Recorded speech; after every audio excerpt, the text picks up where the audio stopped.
مینا پہنچیں گے، جو کہ ٹریولز والے آج ہم کو بچا رہے ہیں، کوئی مسئلہ نہیں۔ مینا میں ظہر، عصر، مغرب، عشاء، فجر، 5 نمازیں، جو 4 والی ہیں 2 رکعت پڑھیں گے، باقی کے پورے پڑھیں گے۔ فجر کے بعد آپ وہاں سے عرفہ کو نکلیں گے، عرفہ میں اپنے خیمے میں آئیں گے، ظہر کی نماز تک وہاں رہیں گے۔ ظہر کی نماز امام صاحب وہاں کے خطبہ دیں گے، وہ سنیں گے۔ ظہر اور عصر مؤخر کر کے پہلے کر کے 2 رکعت پڑھ لیں گے۔ پڑھ لینے کے بعد کھانا ہے وہاں پر، کھانا دیں گے تو کھانا کھا لو، کھانا وغیرہ کھا لیے بعد سکون کے ساتھ ذکر کرتے رہو، ذکر کرتے رہو۔ ذکر میں خاص لا الہ الا اللہ وحدہ لا شریک لہ لہ الملک و لہ الحمد وہو علی کل شیء قدیر پڑھتے رہیں گے یہاں تک کہ سورج غروب ہو جائے گا، کیونکہ یہ حکم ہے الحج عرفہ، بولے اللہ کے رسول، عرفے کا قیام چھوٹا حج نہیں ہوگا، یاد رکھ لیجیے۔ اس واسطے وہاں پر زوال آفتاب کے بعد غروب آفتاب تک کا رہنا ضروری ہے۔ پھر غروب آفتاب ہوتے ہی وہاں سے آپ نکلیں گے مزدلفہ کی طرف، اور مزدلفہ پہنچو، کبھی بھی پہنچو، 12 بجے پہنچو، 10 بجے پہنچو، 8 بجے پہنچو، تمہاری مرضی ہو، جیسے بھی تمہیں کیا ہے بس لے جا کے چھوڑتی ہے۔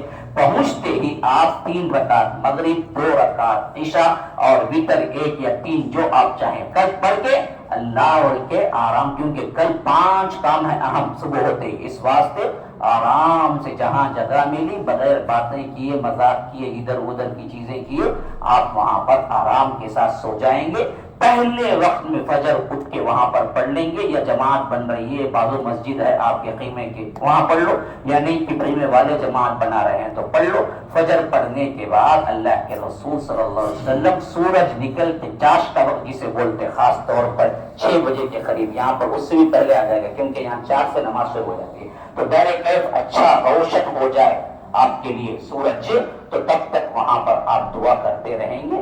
پھر اس کے بعد وہاں سے آپ سیدھا پہنچیں گے جمرات۔ جمرات جاتے ہوئے آپ کنکری لے سکتے ہیں یا اس سے پہلے اٹھا لیے، آپ کی مرضی۔ آپ جائیں گے جمرات کو، جمرات کو جا کے آپ کیا کریں گے، 7 کنکریاں ایک ایک کر کے بسم اللہ اللہ اکبر بول کے پھینکیں گے۔ پھر مارنے کے بعد آپ واپس آ جائیں گے مینا۔ آپ کے پاس پہلے سے تیار شدہ ٹائم ہوگا یا بتا دیا جائے گا کہ آپ کی قربانی کر دی گئی ہے، قربانی ادا ہو گئی یہ یقین کر لیے تو فوری طور پر آپ کوئی ایک دوسرے کو کہ بھی جو بلیڈ لایا ہے، جو ٹریمر لایا ہے یا جو بھی لایا ہے، ایک دوسرے کا حلق کر لے سکتے ہیں، نہیں وہاں پر انتظام ہے وہاں جا کے کر لے سکتے ہیں۔ حلق کر لیے، آپ تحلل اول میں داخل ہو گئے، آپ احرام نکال دیے، نارمل کپڑے پہن لیے، جو بھی خوشبو لگانا چاہے خوشبو لگا لیے، ہو گیا۔ اب 2 کام باقی رہ گئے، سیدھے آپ جائیں حرم، وہاں جا کے طواف کرنا ہے، سعی کرنا ہے۔ یہ دونوں چیزیں اسی دن یا رات کو یا دوسرے دن جتنا جلدی ہو سکے وہ کر لیے، آپ تحلل ثانی بھی ختم ہو گیا، آپ کے لیے تمام چیزیں حلال ہو گئی جو پہلے جیسی تھی، حتیٰ کہ بیوی سے ملنا بھی حلال ہو گیا۔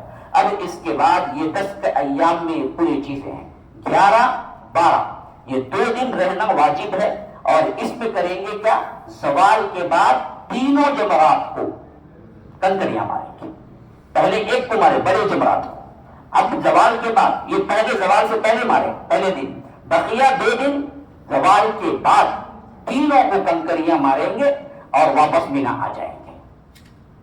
11 بھی یہی کریں گے، 12 بھی یہی کریں گے۔ 12 کو نکلنا کسی کے نیت میں ہے، وہ کیا کرے گا، نماز مغرب سے پہلے نکل جانا ہے، نماز مغرب تک مؤخر کرا نہیں جانا، انہیں 13 تک رہنا ہے، 13 کو نکل جانا ہے، بس حج پورا مکمل ہو گیا۔ اس کے بعد آپ کی مرضی ہے، آپ 8 دن رہتے، 7 دن رہتے، 3 دن رہتے، مکے میں رہتے، مدینے میں رہتے، اس کے علاوہ کوئی چیز نہیں ہے، آپ جتنی چاہیں نمازیں پڑھیں، جتنی چاہیں طواف کریں، جتنی چاہیں قرآن پڑھیں، جو بھی چاہیں آپ کا حج 13 سے مکمل ہو جائے۔ ہاں، ومن تأخر في يومين فمن تعجل في يومين فلا إثم عليه ومن تأخر فلا إثم عليه لمن اتقى واتقوا الله واعلموا أنكم إليه تحشرون۔ بس یہاں سے حج ختم۔ یہ 5